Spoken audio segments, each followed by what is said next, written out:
Mga kapusong taga-barangay Patag sa Upol, Misamis Oriental na Sabang nakadawat og hinabang hatod sa GMA Regional TV pinaagi sa Kapuso Barangayan on Wheels. Ang detalye sa report ni Cyril Chavez.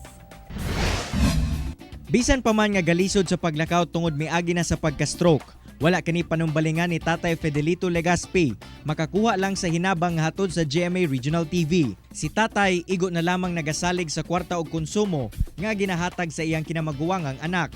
Lisod namang good kuno siyang makatrabaho. Magpasalamat ko kung na mga pangatag kay kanako sa LB ko nga medyo na ako'y diferensya gumikan sa kung pagka-stroke. Malipay ko kung na pangatag. Nalipay sab ug mapasalamaton ang mga nakadawat nga residente sa Barangay Patag sa hinabang gikan sa Kapusong Estasyon. Masalamat ko sa DME Kapuso kay na kaunaw na sa pagtabang sa mga tao nga nagalisod. Tako nitang tabang sa inyong nabang.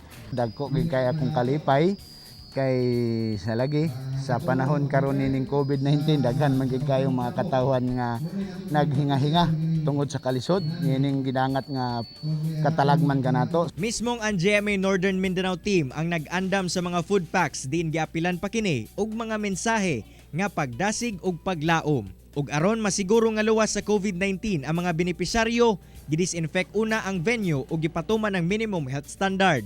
Kining tanan, kabahin lamang sa nagapadayong serbisyo publiko nga hatod sa inyong Kapusong Estasyon alang sa mga nanginahanglan. Kauban si James Yap sa kamera. Ako, si Cyril Chavez para sa One Mindanao.